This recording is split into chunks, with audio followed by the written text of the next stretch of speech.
Voilà. Alors, bonsoir à tous. On va continuer notre encyclique Rerum Novarum sur la question ouvrière de 1891. Donc, cette encyclique nous rappelle tout d'abord, je fais un petit rappel, donc ce qu'on a vu précédemment, que tout acte humain donc est soumis à la morale, le fait que c'est un acte volontaire et libre, il est soumis aux lois de Dieu. Et donc, pour ce qui regarde les problèmes de société, donc de travail, c'est les deux vertus qui interviennent, c'est la justice tout d'abord et aussi la charité dont on parlera ce soir. Et donc cette encyclique a été écrite au moment de la révolution industrielle et donc qui a bouleversé la société.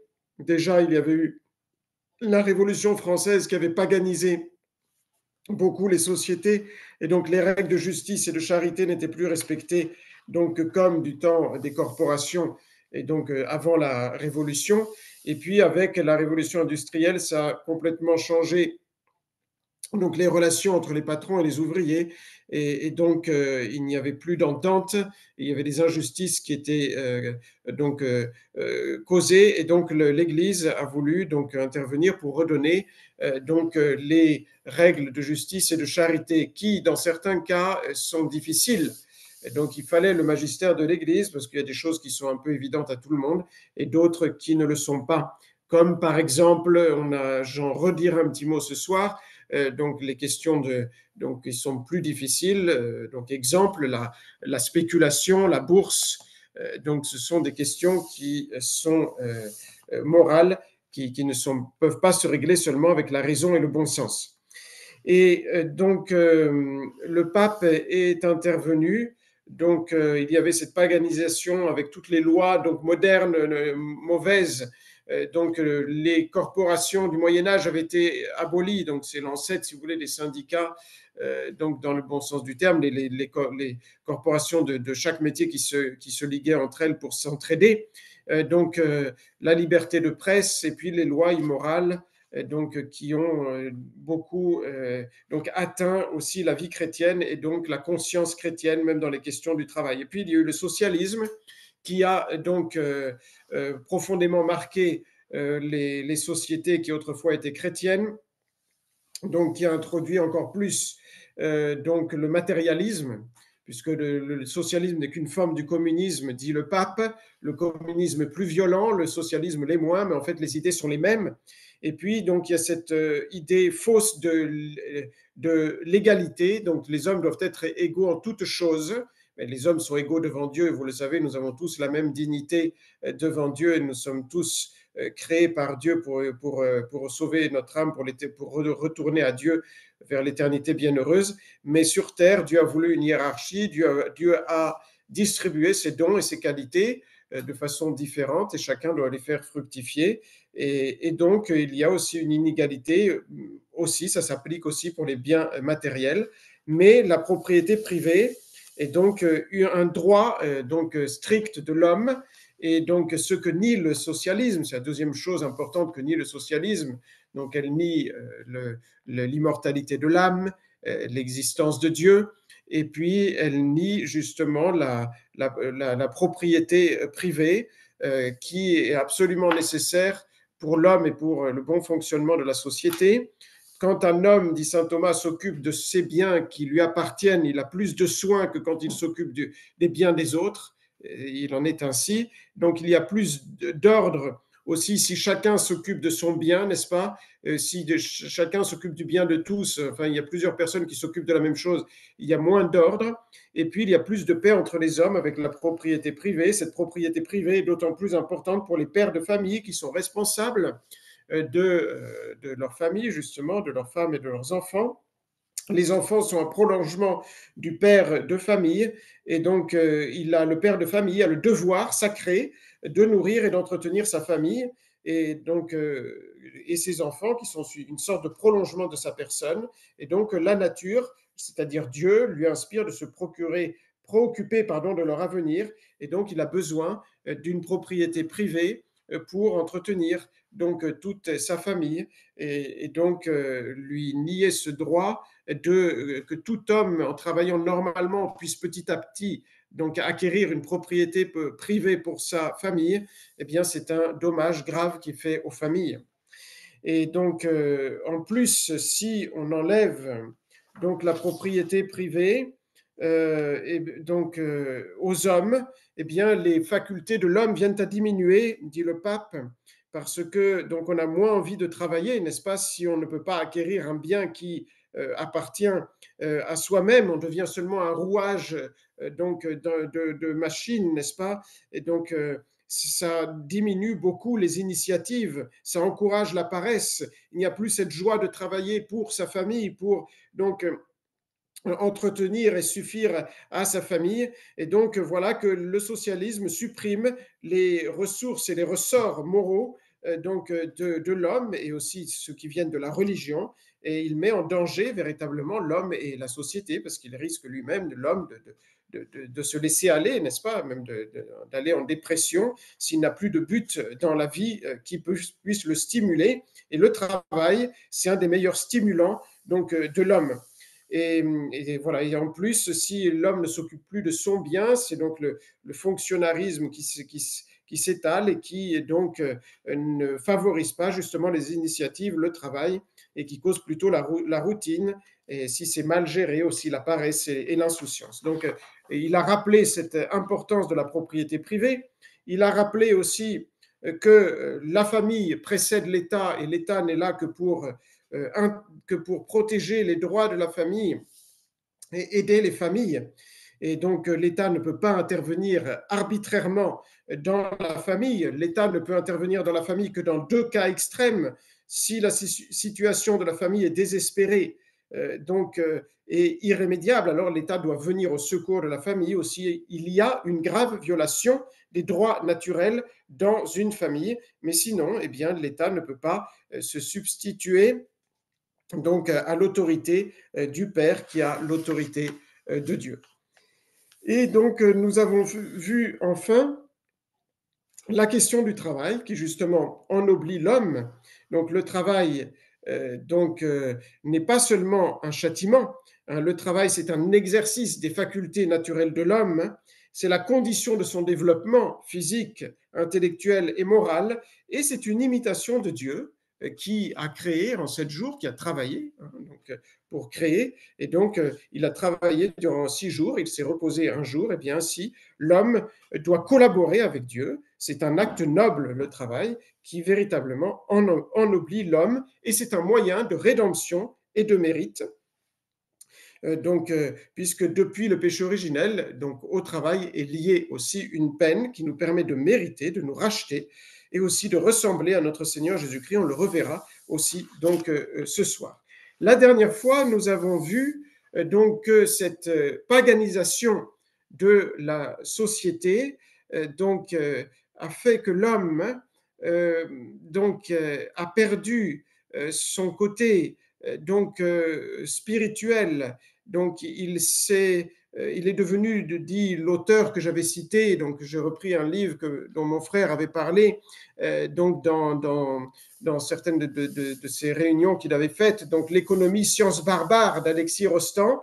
Et donc pourquoi c'est une science barbare? Parce que c'est l'homme qui est barbare. L'homme n'a plus de spiritualité, l'homme devient creux, dit-il, donc c'est l'homme démocratique qui se met au même niveau que les animaux, n'est-ce pas, qui n'a plus d'âme, qui n'a plus d'homme intérieur, qui est vide, qui est individualiste, qui est narcissique, et donc voilà qu'il retombe un peu dans la barbarie, et donc l'économie, qui est une science noble, devient elle aussi donc barbare, et donc quelque chose d'égoïste, donc où on cherche le pragmatisme et uniquement à s'enrichir, alors que l'économie doit viser non seulement le bien propre individuel, mais le bien de la société, surtout dans les actes d'économie qui sont importants. Donc on avait parlé un petit peu de l'investissement, et donc l'investissement est nécessaire à la société. Il vient apporter donc un capital au travail pour que le travail puisse donc se développer, n'est-ce pas? C'est-à-dire que le capital et le travail des hommes se rencontrent et s'articulent ensemble et donc va favoriser le développement de l'économie. Mais pour cela, il faut des investisseurs qui aient une âme, justement, qui comprennent, qui ne sont pas là seulement pour s'enrichir donc eux-mêmes, mais qu'ils ont une mission qui est de procurer aussi le bien commun de la société. Et donc, ils sont animés d'une espérance, ils savent qu'ils ont une responsabilité donc devant les hommes, devant la société. Et donc, il faut former les investisseurs. Par exemple, c'était un cas qu'on avait vu et qui rejoint aussi la bourse et la spéculation, dont je redirai un mot maintenant. Donc, pour que, eh bien, ils comprennent que le but de ces grandes activités économiques, comme d'investir pour, par exemple, créer une usine, eh bien, c'est le bien commun. C'est de développer ces talents que Dieu nous donne, donc pour le bien commun, le bien de ses frères, n'est-ce pas? Et non pas seulement pour un profit individuel. Hein, c'est tout simplement, pour parler plus simplement et reprendre les paraboles lumineuses de notre Seigneur Jésus-Christ, c'est la parabole des talents. La parabole des talents, donc Dieu nous a donné des talents et donc nous avons l'obligation de les faire fructifier. Nous sommes des intendants. Nous sommes des intendants, ils ne nous appartiennent pas en propre. Le premier propriétaire, c'est Dieu, il nous les a confiés, nous sommes les propriétaires secondaires, il nous les a confiés pour les faire fructifier, c'est clair et net dans la parabole des talents, puisque le maître revient au bout d'un certain temps, il va demander compte à chacun de ses talents, et à celui qui donc avait un talent, il va lui en demander deux, celui qui en avait deux, il va lui en demander quatre, et ainsi de suite. Et celui qui ne les a pas fait fructifier, qui les a mis en terre parce qu'il avait peur de la sévérité du maître, et de peur, donc les a seulement mis en terre et ne les a pas fait fructifier, eh bien il est condamné par le maître, et ceux par contre qui les ont fait développer, il est récompensé par le maître. Ces talents, ce n'est pas seulement les talents intellectuels ou même donc directement donc personnels comme un talent manuel ou un talent d'artiste, de musicien ou autre, qui sont évidemment des talents que nous devons faire développer dans la mesure où nous le pouvons. C'est ces talents-là, mais c'est aussi les biens matériels, par exemple, un autre talent. Dieu permet que certaines personnes, par exemple, même naissent riches, de familles riches, c'est un talent que Dieu leur a donné, pas pour eux. Et donc, s'ils ne le font pas développer, ils sont gravement coupables. Si, par exemple, ils laissent en jachère, mettons, les terres que Dieu leur a données, parce qu'il dit, ça m'appartient, j'en fais ce que je veux, non, c'est un péché grave, hein, de ne pas avoir fait développer ces talents que Dieu a donnés. Celui qui dit, j'ai des forêts, mais je les laisse aussi tomber en friche, ou alors je vais toutes les brûler parce que ça m'amuse de les brûler, n'est-ce pas? Eh bien, il ne peut pas dire, ça m'appartient, je fais ce que je veux. Non, et ça ne lui appartient pas en propre, il est l'intendant. Voilà. Et de même, et donc pour tous les autres, c'est exactement la même chose hein, que pour les biens personnels que nous avons, même la vie. Je ne peux pas dire la vie, elle m'appartient, j'en fais ce que je veux. Et donc, par exemple, si je veux me donner la mort, eh bien, je me donne la mort parce que c'est un bien à moi, j'en fais ce que je veux. Non, ma vie ne m'appartient pas. C'est Dieu qui me l'a donnée, c'est Dieu le maître de la vie et de la mort, et c'est Dieu qui me la reprendra et qui m'en demandera compte, n'est-ce pas? Donc les richesses, c'est exactement la même chose.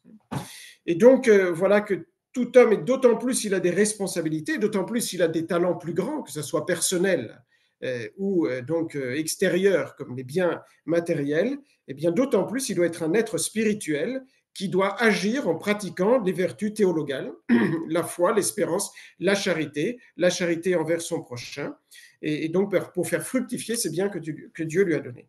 Et donc on avait abordé rapidement la dernière fois, je ne suis pas un spécialiste, mais les grandes lignes morales, donc par contre, on peut les donner, hein, la question de la bourse et de la spéculation.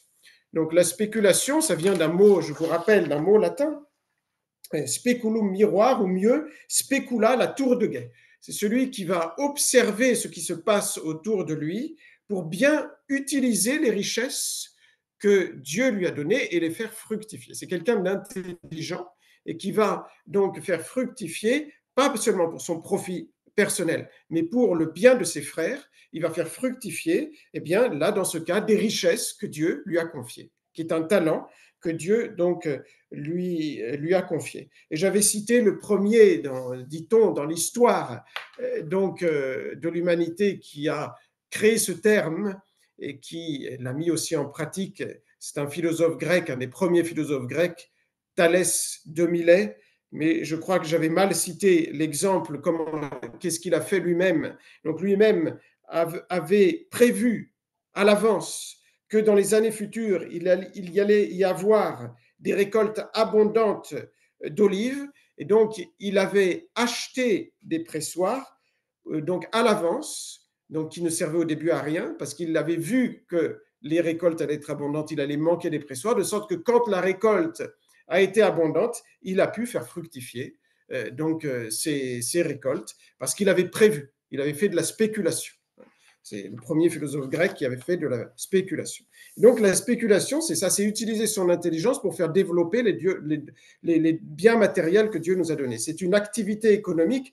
Donc ça, c'est la bonne spéculation, évidemment.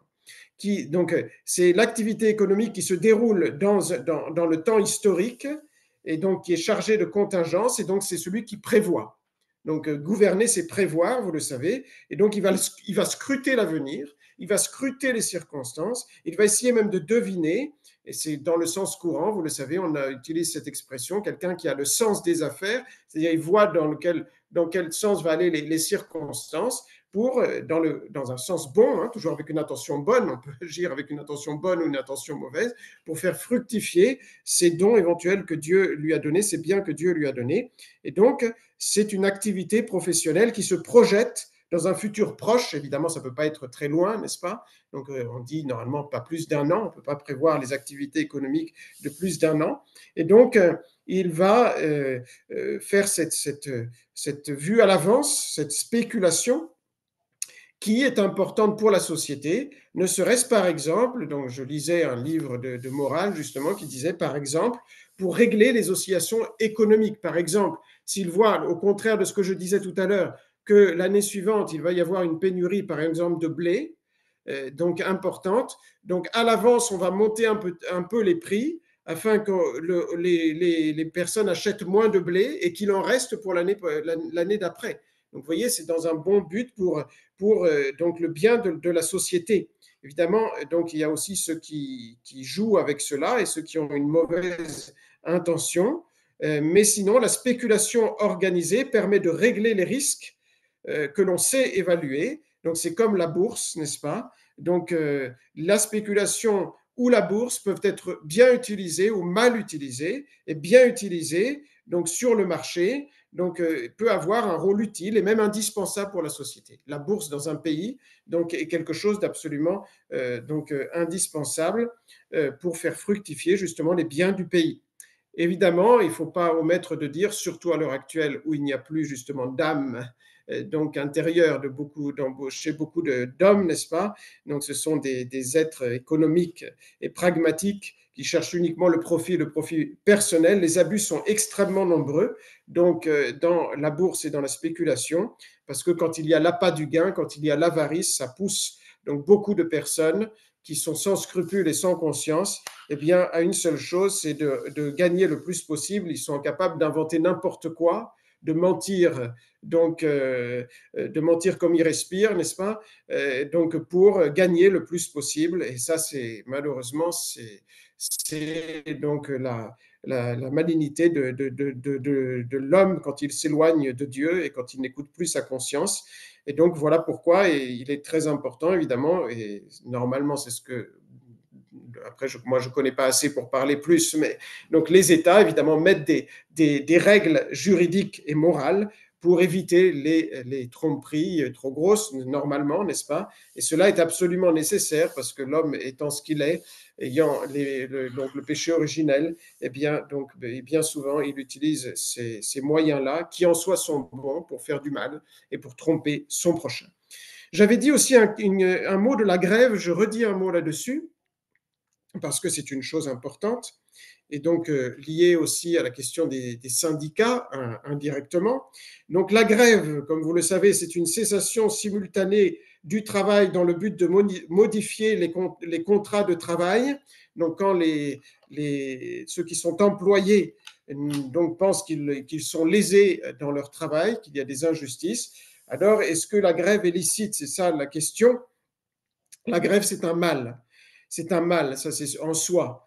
Et donc, enfin, pas intrinsèquement mal, mais ce n'est pas une bonne chose. Pour la faire, il faut donc, pardon, pour qu'elle soit licite, il faut un grand bien. Un grand bien. Et donc, si c'est quand on a employé tous les autres moyens, les ouvriers, les employés ont employé tous les autres moyens licites pour obtenir leurs droits, n'est-ce pas, et qu'ils n'y arrivent pas, c'est-à-dire ils ont essayé de faire des conciliations, de demander un arbitrage, de réorganiser donc la profession, donc ils ont fait intervenir les pouvoirs législatifs, ils n'ont pas réussi, donc dans ce cas-là, c'est licite. C'est licite, c'est moral, la grève. Et donc, parfois, même, normalement, et si la plupart ont décidé de faire grève pour obtenir donc de rentrer dans leurs droits, n'est-ce pas? Par exemple, si le salaire est trop bas, eh bien, les autres ouvriers doivent faire acte de solidarité. Normalement, il y a même des cas où ça peut être obligatoire de tous se liguer pour obtenir ce qu'ils veulent et qu'il n'est pas qu'ils fassent bande à part, n'est-ce pas? Donc, en quelque sorte. Évidemment, il est important de préciser qu'il y a des services qui ne peuvent pas se mettre en grève. Ce sont ceux qui sont absolument nécessaires pour la société. Donc, c'est par exemple l'ordre pour maintenir l'ordre dans le pays, donc la gendarmerie, la police, l'armée, donc la justice aussi. Donc, ils ne peuvent pas se mettre en grève et quand ils se sont enrôlés dans ces institutions donc publiques, eh bien, ils ont renoncé au droit de faire grève et normalement, eh bien, l'État doit prévoir d'autres moyens pour qu'ils puissent obtenir leurs droits quand ils ont été lésés.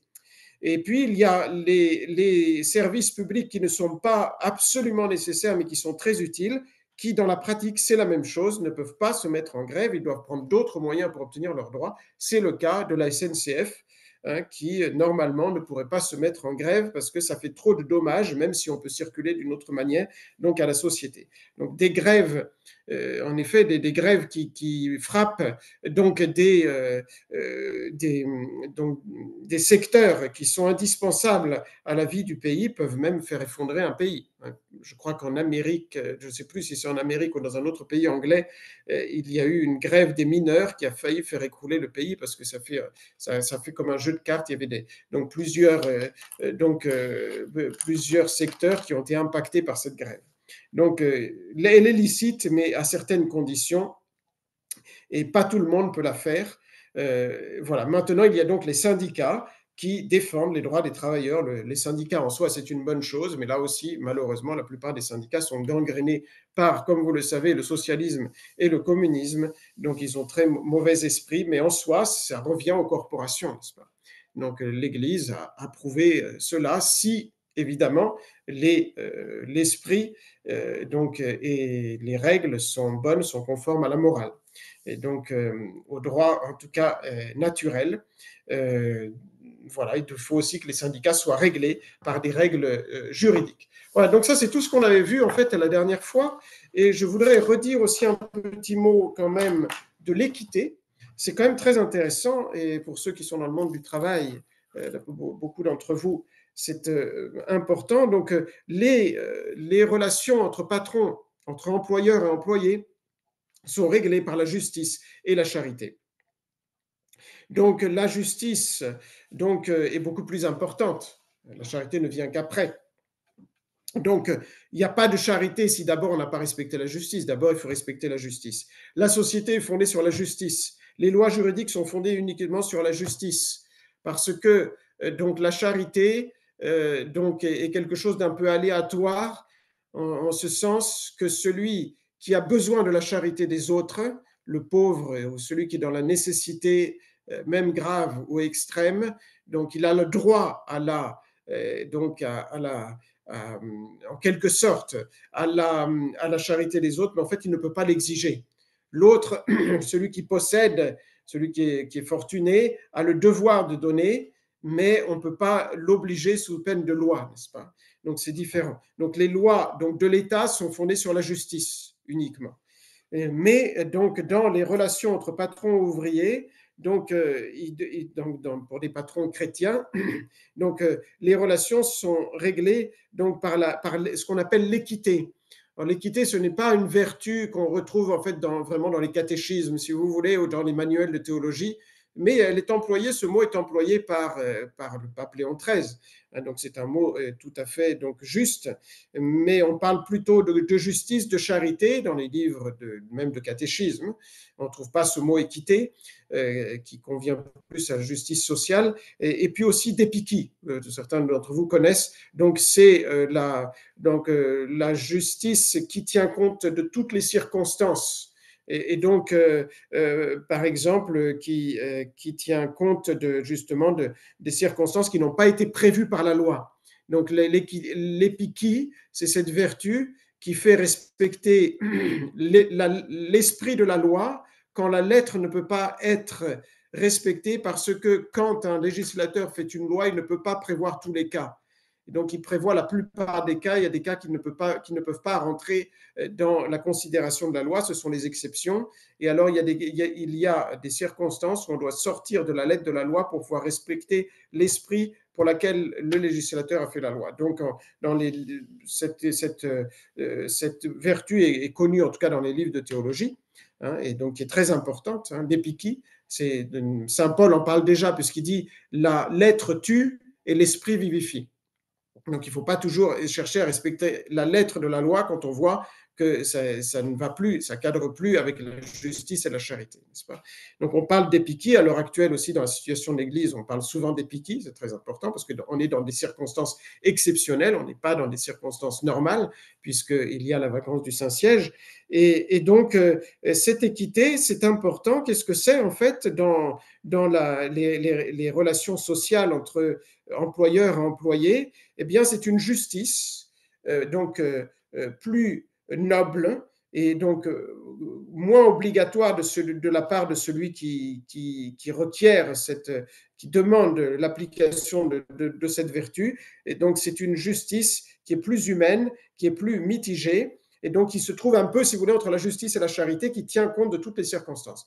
Parce que si l'employeur respecte seulement la justice, il n'est pas capable d'avoir un peu donc cette libéralité, cette largeur d'esprit, cette indulgence envers donc envers les employés, il va devenir inhumain. Même s'il est juste au sens strict du terme, il y a un moment, ça peut devenir inhumain, la justice, quand il n'y a aucune charité, n'est-ce pas? Et donc, même Benoît XV en parle dans une lettre à l'évêque de Bergame en 1920. Je vous lis ce passage que je n'avais pas lu en entier la dernière fois, mais c'est toujours beau d'avoir les paroles de l'Église, donc ces paroles de magistère. Que les privilégiés de la fortune, donc ceux qui sont riches, donc les employeurs, veuillent bien régler leur rapport avec les prolétaires, c'est un terme ancien, c'est aussi pour dire les ouvriers, non suivant les données du droit strict, de la stricte justice, mais plutôt sur les principes de l'équité. Voilà, il cite cette vertu. Bien plus, nous les engageons de toutes nos forces à apporter dans ces relations le plus possible d'indulgence, de largeur d'esprit, de libéralité, et de faire sur leurs propres droits toute concession et remise possible. Donc, de ne pas chercher seulement à avoir une relation de droit entre chacun. Il faut donc aussi faire intervenir la charité, n'est-ce pas? Et puis, du côté des ouvriers, à quoi correspond cette équité? Donc, il en parle aussi, Benoît XV, vis-à-vis des ouvriers qui doivent aussi avoir cet esprit d'équité. Que l'esprit chrétien des syndicats ouvriers se manifeste par un zèle éclairé pour la justice, par un souci constant de l'équité, par des dispositions bienveillantes à l'égard de toutes les autres classes sociales. Donc, il n'y a pas seulement de recherche uniquement d'obtenir tout jusqu'à la moindre donc, détail de la justice. Il faut aussi avoir des sentiments bienveillants, mais même envers les employeurs. Donc ça, c'est tout ce qu'on avait vu la dernière fois. Cette vertu d'équité, encore une fois, je pense que c'est vraiment intéressant même en dehors, je dirais, des questions de travail. Il ne faut pas seulement être juste envers notre prochain, il faut être charitable. Et l'équité nous fait un peu comprendre donc cette mentalité du chrétien qui donc ne cherche pas seulement à obtenir ses droits, mais qui voit aussi le bien du prochain, qui sait faire des concessions sur ses propres droits pour le bien du prochain. Et donc, ça rejoint, donc, comme je vous l'ai dit, après aussi la charité, dont on va parler maintenant donc plus avec les devoirs des patrons. Donc, nous rentrons dans cette autre partie, les devoirs des patrons. Alors, là, on n'a rien vu de tout cela jusqu'à maintenant. Donc, Léon XIII parle, il dit, quant aux riches et aux patrons, donc aux employeurs, ils ne doivent point traiter l'ouvrier en esclave. Ça me semble un peu évident, mais pas toujours, n'est-ce pas, quand on voit même à l'heure actuelle les conditions de travail de certains ouvriers, n'est-ce pas, ou de certains employés. Il est juste que les patrons respectent en lui la dignité, tout d'abord de l'homme, c'est-à-dire même s'il n'est pas chrétien, tout homme a une dignité. Et donc, il doit la respecter. Donc, respecter sa force, sa vigueur, c'est-à-dire donner un travail en proportion avec ce qu'il est, n'est-ce pas, et ne pas lui imposer un travail au-dessus de ses forces. Donc, il doit respecter la dignité de l'homme, qui est relevée encore par celle du chrétien. Quelle est la différence pour un patron entre un ouvrier qui n'est pas chrétien, un ouvrier chrétien? C'est que le chrétien, eh bien, il devra tenir compte beaucoup plus des intérêts de son âme, c'est-à-dire qu'il puisse le dimanche pratiquer, n'est-ce pas? Donc pratiquer sa religion. Il doit d'autant plus faire attention à ne pas donc l'exposer donc au péché, au vice et donc à la séduction des choses du monde, n'est-ce pas? Donc l'homme n'est pas une machine. Voilà, et donc il doit le respecter en tant qu'homme et en tant que chrétien, le travail du corps au témoignage commun de la raison et de la philosophie, sans parler de la foi, loin d'être un sujet de honte, fait honneur à l'homme parce qu'il lui fournit un noble moyen de sustenter sa vie. Donc là, il dit une chose évidemment qui est importante, c'est que le travail donc manuel est noble. Il va revenir là-dessus. Il est noble, donc c'est notre Seigneur Jésus-Christ qui surtout l'a ennobli parce que c'est le travail qu'il a choisi. Pendant 30 ans, vous le savez, il a choisi le travail de menuisier et donc il a ennobli, donc il a montré la noblesse du travail donc manuel. Ce qui est honteux et inhumain, c'est d'user de l'homme comme d'un vil instrument de lucre, de ne l'estimer qu'en proportion de la vigueur de ses bras. Le christianisme, en outre, prescrit qu'il soit tenu compte des intérêts spirituels de l'ouvrier et du bien de son âme. Donc, il doit pouvoir laisser à l'ouvrier la faculté de se sanctifier donc facilement. Au maître, il revient de faire en sorte que l'ouvrier ait le loisir de remplir en temps utile ses devoirs religieux. C'est toujours le pape qui parle. Qu'il ne soit point livré à la séduction aux sollicitations corruptrices, que rien ne vienne affaiblir en lui l'esprit de famille, ni les habitudes d'économie. Donc il doit aussi faire en sorte que s'il est père de famille, il puisse s'occuper donc de sa famille, d'abord en pouvant se reposer déjà suffisamment lui-même pour être un bon père de famille, qui ne ruine pas sa santé au travail. Donc chaque jour, il doit pouvoir se reposer suffisamment. Le patron catholique doit veiller donc à cela. Et donc ensuite, le repos hebdomadaire dominical, il doit le lui réserver évidemment, donc qui est aussi, vous le savez, pas seulement le jour de Dieu, mais le jour de la famille.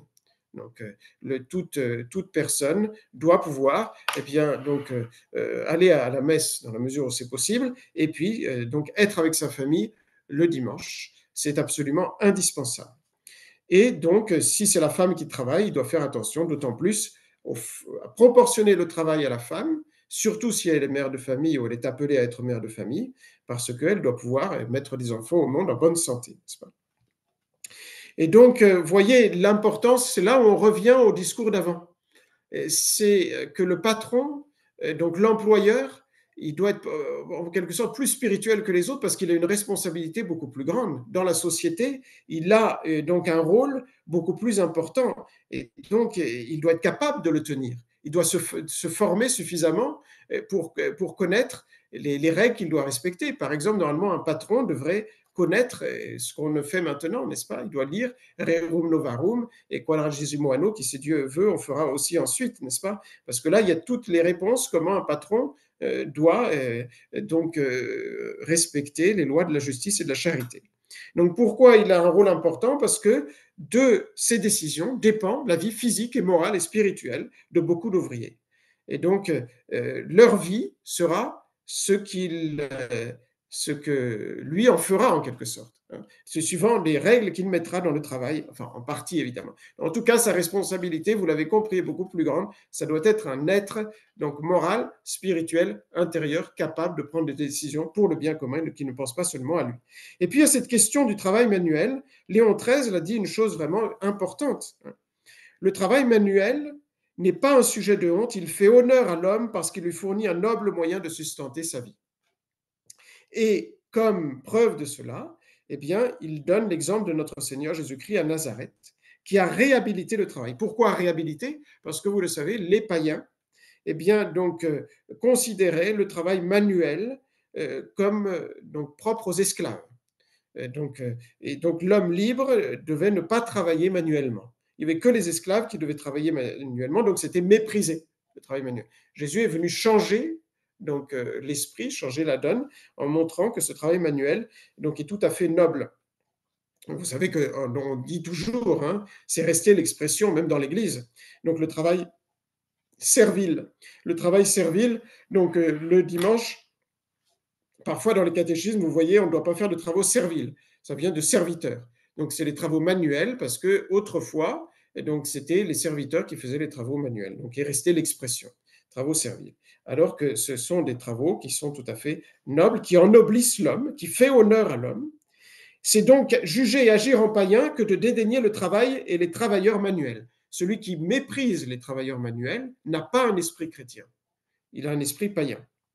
Il faut avoir une haute opinion d'une manière générale de notre métier. Vous devez avoir une haute opinion de votre métier parce que vous devez le posséder à fond et donc l'exercer avec une grande conscience professionnelle. Et donc, c'est vrai que dans la mesure où on le peut, c'est là où il est important, donc aussi pour les pères de famille de le savoir, que vous le savez, que les enfants, les jeunes, et donc, enfin, que quelqu'un puisse faire un travail qui l'intéresse parce qu'il y mettra beaucoup plus justement d'énergie, de passion, de bonne passion et de conscience normalement et pour le développer, n'est-ce pas? Si on fait un travail qui n'est pas intéressant, évidemment, c'est un sacrifice qui donc important, qui est assez lourd à porter. Voilà, et ça c'est pour ce qui concerne les premiers devoirs des patrons. Ensuite, il passe au salaire juste. Donc, il va donner ici les grandes règles qui sont déjà très intéressantes et il reviendra dessus. Donc, enfin, c'est Pie XI dans Quadragesimo Anno, il va préciser encore certaines choses au sujet du salaire juste. Parmi les devoirs principaux du patron, il faut mettre au premier rang celui de donner à chacun le salaire qui lui convient.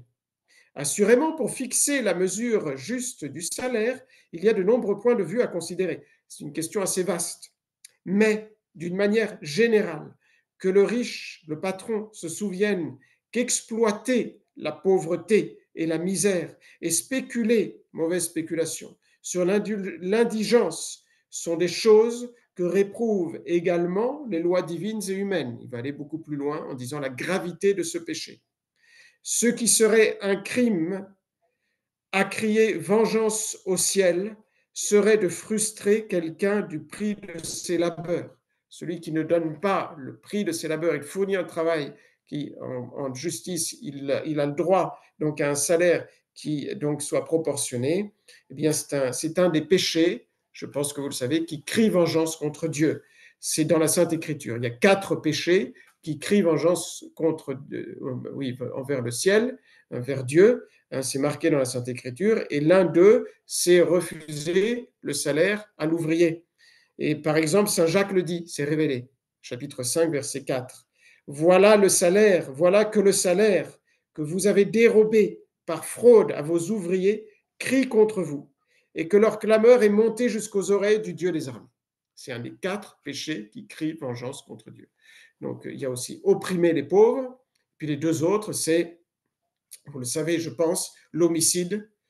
Donc, l'avortement est un homicide, c'est un des péchés qui crie vengeance contre Dieu.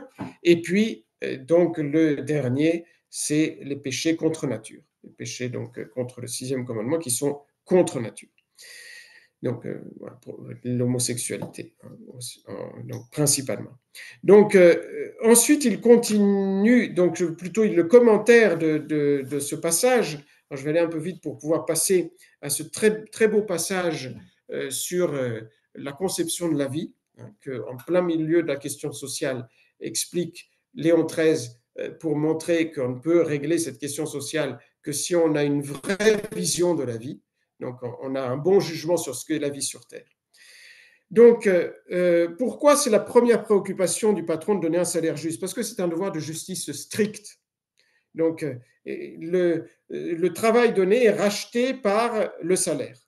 Le salaire, est de plus, est de première nécessité, de nécessité immédiate pour l'ouvrier, de telle sorte que s'il y a une crise économique, ça, ce sont les évêques qui le disent. Je ne sais pas si Pionze le dit dans l'encyclique d'après, mais les évêques ont précisé que quand il y a une crise économique, ceux qui doivent payer d'abord le prix donc, de la crise, c'est le capital, c'est les patrons, dans la mesure où évidemment ça ne met pas en faillite l'entreprise.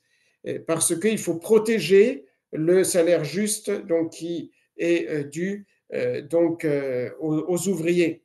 Donc le capital peut supporter, disent des évêques italiens, une restriction sur un bien qui répond à des nécessités moins vitales et pressantes. Le capital a des nécessités moins vitales et pressantes, jusqu'à certaines limites évidemment, parce que si, donc encore une fois, toute l'entreprise s'écroule, évidemment c'est tous les ouvriers qui payent le prix, n'est-ce pas?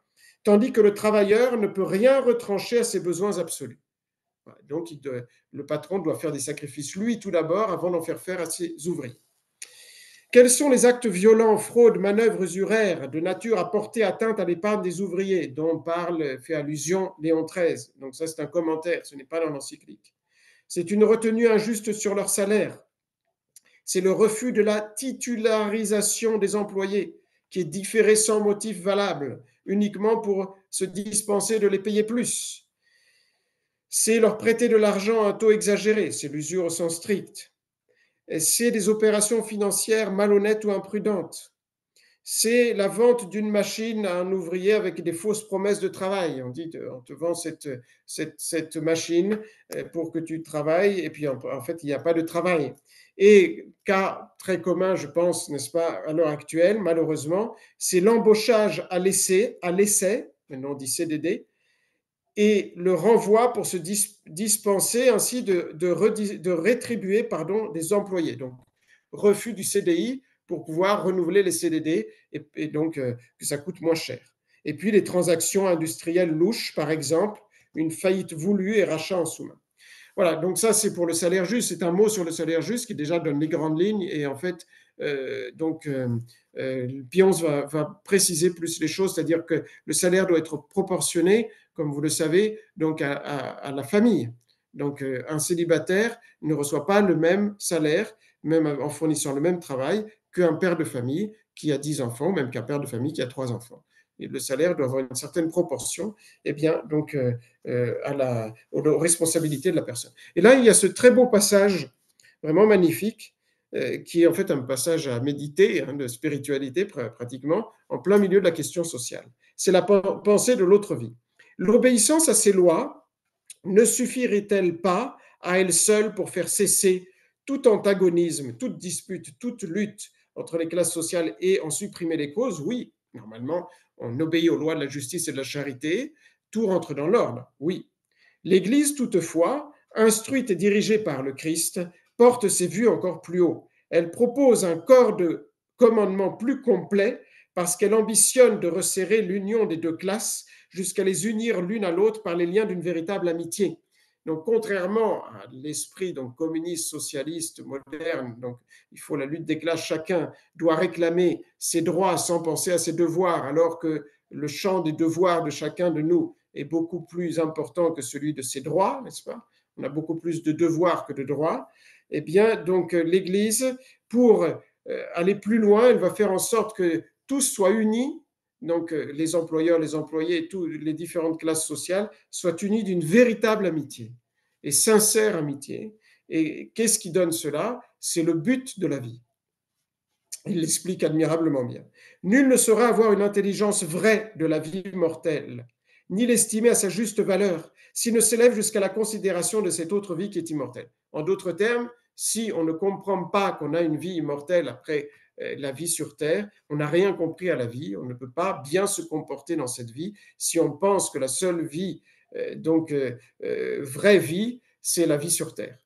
Et en fait, la vie n'est pas la vie, c'est un titre d'un petit ouvrage de Monseigneur Gaume, dans lequel il dit la vie sur Terre, ce n'est pas la vie c'est après. Donc celui qui croit que la vie sur Terre, c'est la vraie vie, il ne peut pas arriver à bien se comporter, en tout cas dans les moments de responsabilité, donc envers les autres, parce qu'il a une vision fausse de la vie. Supprimer celle-ci, la vie immortelle, et aussitôt toute règle et toute vraie notion de l'honnêteté disparaît. Il n'y a plus d'honnêteté possible, dit-il. Bien plus, l'univers entier devient un impénétrable mystère. Pourquoi il y en a qui souffrent, il y en a qui ne souffrent pas? Pourquoi il y en a qui sont riches, il y en a qui sont pauvres? On ne comprend plus rien, n'est-ce pas? Si on ne pense pas à la vie éternelle. Quand nous aurons quitté cette vie, alors seulement nous commencerons à vivre. Alors seulement nous commencerons à vivre. Cette vérité que la nature elle-même nous enseigne est un dogme chrétien sur lequel repose, comme sur son premier fondement, toute l'économie de la religion. C'est là le but de la vie, la base et le fondement de toute la religion. Je suis immortel, je suis éternel. Non, Dieu ne nous a point fait pour ces choses fragiles et caduques, mais pour les choses célestes et éternelles. Ce n'est point comme une demeure fixe qui nous a donné cette terre, mais comme un lieu d'exil. On est des passagers, des étrangers sur cette terre, des pèlerins. Que vous abandonniez, que vous abondiez en richesse et en tout ce qui est réputé bien de la fortune, ou que vous en soyez privé, cela n'importe nullement à l'éternelle béatitude. L'usage que vous en ferez, voilà ce qui importe souverainement. Jésus-Christ, par l'abondance de sa rédemption, n'a point supprimé les afflictions qui forment presque toute la trame de la vie mortelle. Il en a fait des stimulants de la vertu et des sources du mérite. Donc, ce qui compte, c'est de bien user des talents que Dieu nous a donnés, qu'ils soient personnels, qu'ils soient extérieurs. Et Dieu veut que tout le monde passe par l'affliction. Il a souffert le premier, il n'a pas enlevé l'affliction et la souffrance. En sorte qu'il n'est point d'homme qui puisse prétendre aux récompenses éternelles s'il ne marche pas sur les traces sanglantes de Jésus-Christ. Jésus-Christ a pris sa croix, il a versé son sang et il nous dit donc venez à ma suite, prenez votre croix, et c'est les traces sanglantes de Jésus-Christ. On doit tous souffrir pour aller au ciel. Et là, il cite saint Paul.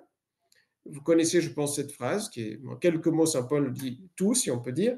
Si nous souffrons avec lui, si nous souffrons avec Jésus-Christ, nous régnerons avec lui. Et puis il dit, par contre, si on le renie, eh bien, il nous reniera. Donc il faut souffrir, il faut prendre sa croix volontairement, donc patiemment, avec résignation chrétienne. Et le travail, c'est une croix. Il faut le prendre avec résignation chrétienne, on l'a déjà vu, il y a une peine attachée au travail. Et alors, on va régner avec lui. D'ailleurs, en choisissant de lui-même la croix et les tourments, il en a singulièrement adouci la force et l'amertume, parce qu'on la porte avec Jésus-Christ, il nous la rend beaucoup plus, justement, douce et donc légère. Et afin de nous rendre encore la souffrance plus supportable, à l'exemple, il a ajouté sa grâce et la promesse d'une récompense sans fin. Donc, il nous a donné l'exemple, on met nos pas dans les siens, il nous donne sa grâce pour la rendre plus légère, et il nous montre la récompense qui ne finira jamais. Car, et là c'est encore saint Paul, aux Corinthiens, le moment si court et si léger des afflictions que nous souffrons en cette vie produit en nous le poids éternel d'une gloire souveraine et incomparable. Donc voilà le très beau enseignement que donne le pape, donc en disant que si on ne se rappelle pas que notre vie est immortelle, eh bien on va s'attacher à cette terre et donc l'honnêteté n'est plus possible. Hein. Donc nous aurons seulement une vraie notion de l'honnêteté si on comprend que la vie donc sur terre n'est qu'un passage. Et nous aurons un grand courage et une sainte liberté pour poursuivre alors même l'injustice, la méchanceté et le crime, pour faire régner la justice.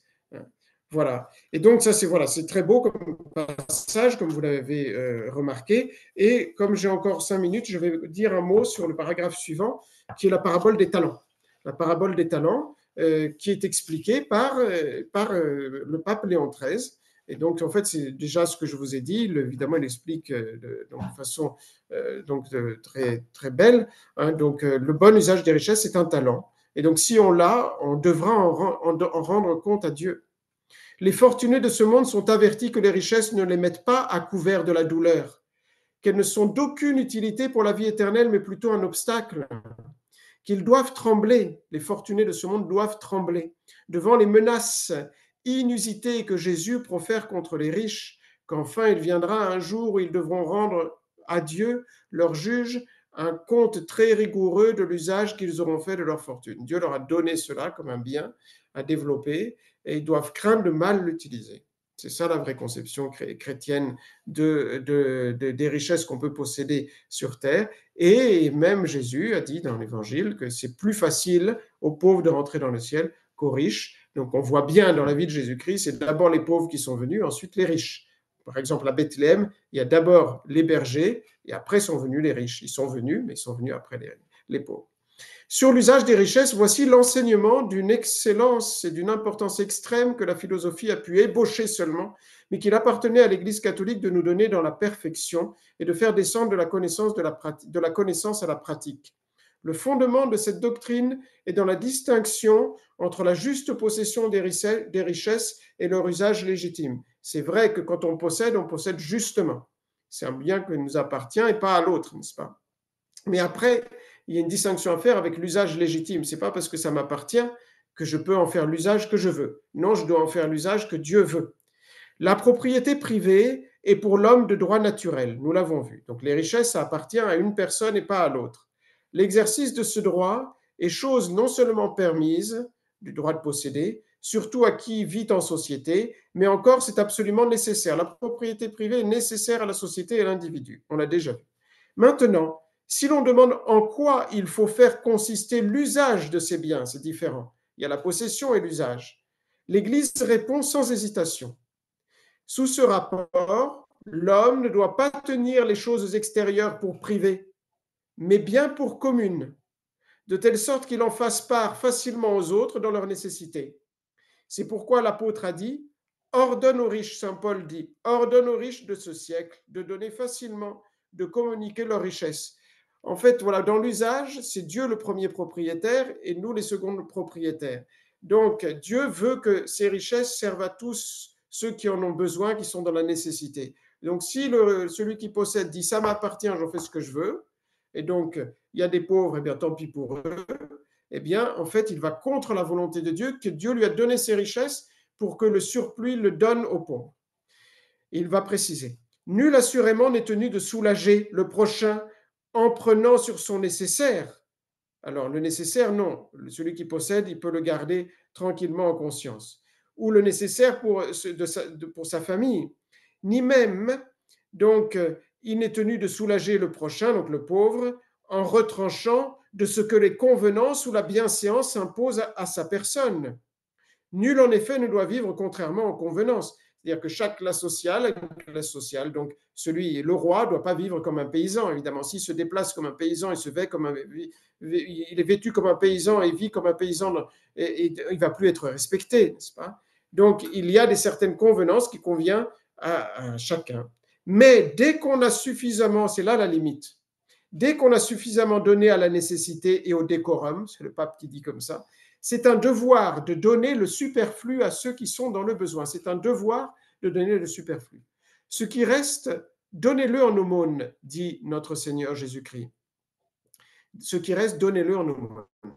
C'est un devoir non pas de stricte justice, attention, sauf les cas d'extrême nécessité, mais de charité chrétienne. L'extrême nécessité, c'est quand quelqu'un, si vous ne lui donnez pas, eh bien, il meurt. Donc, il meurt, soit corporellement, soit même spirituellement.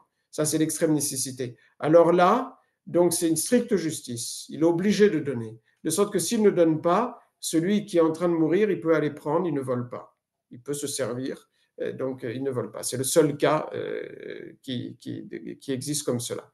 Un devoir, par conséquent, dont on ne peut, devoir de charité chrétienne, dont on ne peut poursuivre l'accomplissement par les voies de la justice humaine.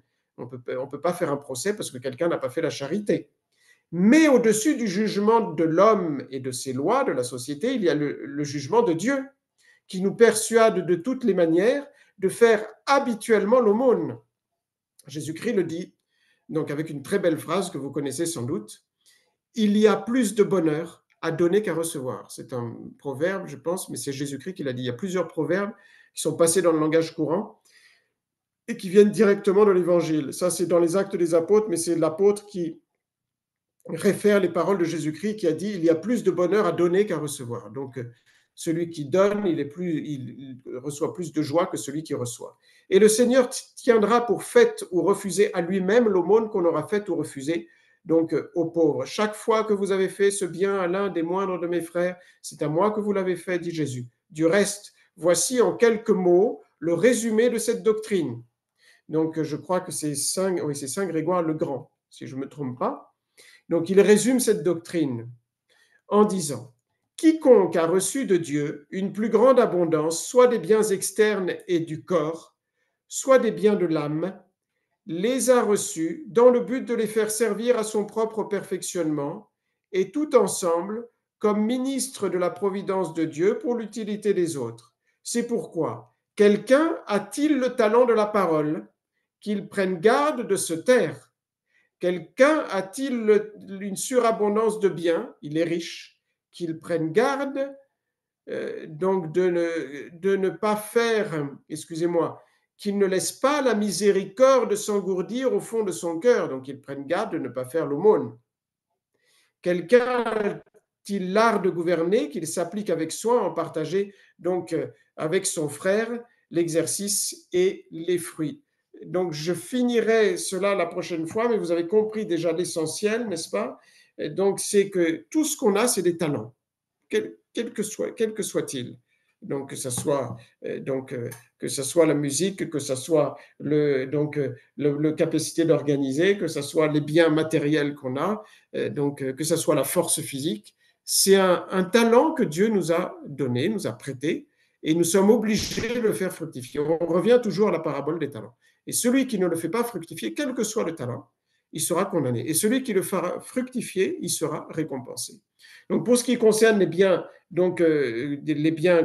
matériels, celui qui possède, il peut garder ce qui lui est nécessaire, ce qui lui est convenable, donc de garder suivant les convenances et les bienséances, pardon. Le pape dit aussi le décorum de son rang. Et après, le reste, il doit en faire partager aux pauvres, n'est-ce pas? S'il le garde pour lui, il pêche. Pas contre la justice, mais il pêche contre la charité. Et donc, si le prochain est dans une grave nécessité, il fait un péché mortel. Pas contre la justice, mais contre la charité. Il ne devra pas restituer, mais il devra regretter et ne pas recommencer s'il veut se sauver. La grave nécessité, c'est quand quelqu'un, si on ne lui donne pas, il va subir un dommage grave, justement, dans sa santé ou dans sa famille. Voilà. Donc, on verra un peu plus en détail, parce que c'est quand même important, un tout petit peu plus en détail la prochaine fois cela, on finira cela. Et puis après, donc, on verra ce que le pape dit de la pauvreté. Donc, pourquoi Jésus-Christ le bon Dieu permet la pauvreté, et donc ensuite la fraternité chrétienne. Voilà, je vais m'arrêter là parce que c'est l'heure et vous devez commencer à en avoir assez. Donc, je vais couper donc l'enregistrement.